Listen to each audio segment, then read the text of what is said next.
Hey everyone, Mike Anderson, Reno Fly Shop. We are doing another tying demonstration here. This is a jig streamer that I use on the ESN setup, and it's just a super deadly pattern. It was shown to me by Devin Olson from Tactical Fly Fishing when he came up to Reno and did a clinic for us. Now, the cool thing about this pattern is that it is super heavy. Okay, so we're going to tie in a lot of lead. It's going to have a 4 mil bead. And that weight is actually what's going to give this fly some action, especially with this marabou tail.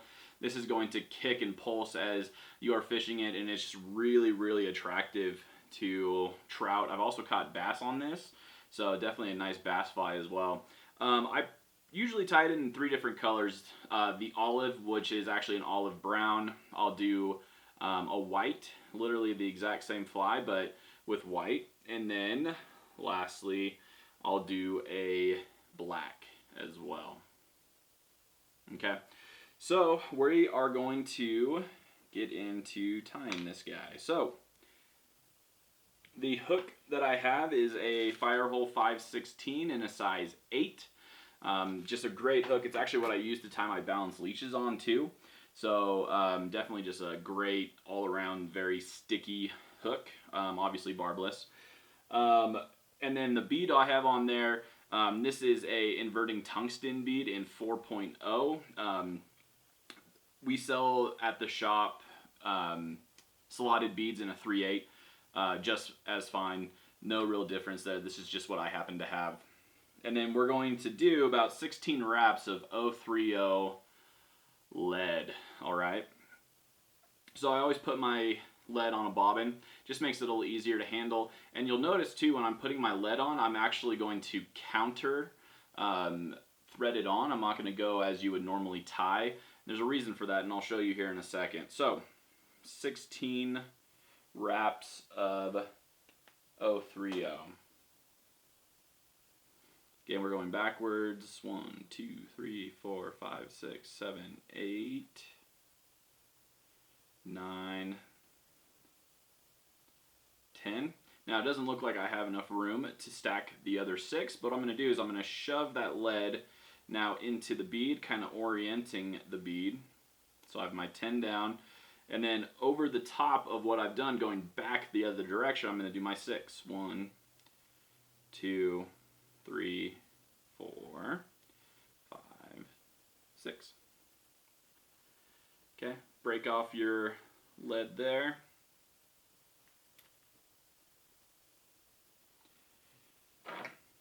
Cut it off back here.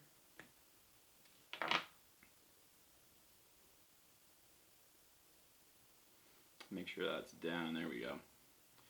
Perfect. So there is the weight of this fly. Obviously incredibly heavy. It's going to cut through the water. It's going to get super deep, but it's also going to give you the ability to stay ridiculously tight to this fly, which is going to be an advantage when you're European style nymphing it and these fish come up and smack it. So the reason, again, that I counter-ribbed, I went opposite direction that I would normally do, is that when I tie on my thread, the way that the lead comes up is curved this way.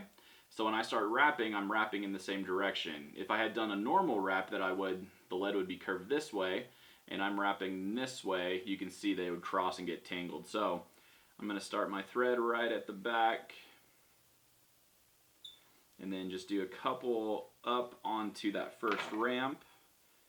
I'm using 140 denier black Vivus right now. When I do the olive, I keep it black, and then when I do the white one, I will do white or red for the thread.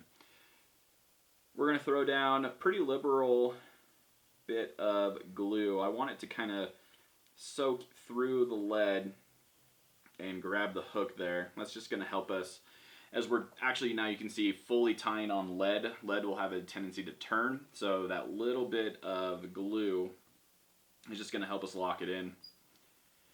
I'm just going to do a light coating, kind of doing the same thing, just helping to tie it down. So I'm using a olive brown colored marabou. All marabou is different, so the pack that I got here just happened to be pretty short feathers. Okay, so I'm going to make the best of it. I'm going to strip off these back edges, okay, leaving kind of just the fluff at the end, okay. Now, I want my entire fly to be right around 2.5 inches, okay? I really don't want anything more than that. That's one of the reasons that this fly, I believe, is so effective, is that it is not so big that fish are going to just kind of chase it out of the way. And it's also not so small that they're kind of going to go, meh, it's not worth the effort. It's kind of right in that in-between, okay? So I'm going to, like I said, strip off these edges. I'm going to grab the plume, kind of give it a little twist, make sure all of the fibers are roughly lined up well. And then we're going to tie it in right onto that first ramp there. Good pressure, letting that glue kind of soak in as well. There we go. Cut off the excess, cover it up. Super easy fly, okay? The next thing that I use is medium polar chenille. This is the olive brown, okay? And that is going to make up the body. Super simple fly, very effective. A little more glue. Again, with streamers, the fish are going to slam them. They are not going to be gentle with this fly. So I really want to kind of reinforce some strength into this fly. Just going to tie that in right on top. Nothing fancy. Come up to the top here. Okay. And then from here, we're going to palmer this up. You want to make sure that these little flashy fibers, which are on one side of the chenille rope, that those are pointing up as you're wrapping. If they're not, before you do your wrap, you can give the chenille a turn and that'll reorient them. But for the most part, if you tied it in well, they should just stay right on top. And you can see, even though each time I'm pulling those fibers back, just to make sure that they are where I want them to be.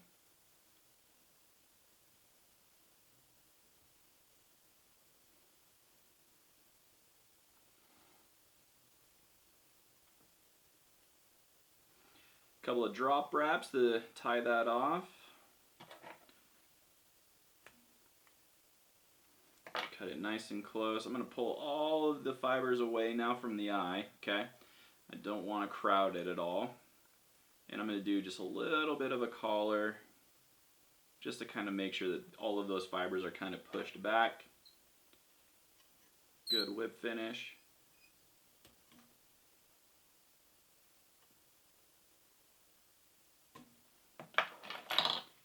And lastly, some more glue. Really jamming it into that collar. So, there you have it. This is a jig streamer that, again, Devin Olson showed me. So, when you do a trip with me on the Truckee River, there's a lot of times, really doesn't matter the time of year either, this fly just happens to be productive enough that if we're doing any European techniques on a trip, we're more than likely going to pull out a streamer for at least a little bit just to see if we can get in a reaction strike. And always, kind of the stipulation is that when you're fishing streamers, you're targeting bigger fish. But that's not always the case. This fly, I think, is just right in that right size again, being at around 2.5 inches, that the fish will hit this whether they're 8 inches, 22 inches, more. It's just a good size that pretty much any other fish is just tempted to eat it. So thanks for watching. Really appreciate all the support that you guys have given myself and the Reno Fly Shop. If you'd like to book a trip, you can always email me. I'll put my email down there in the description, or you can call the Reno Fly Shop. Otherwise, get out there, have fun, give this fly a try.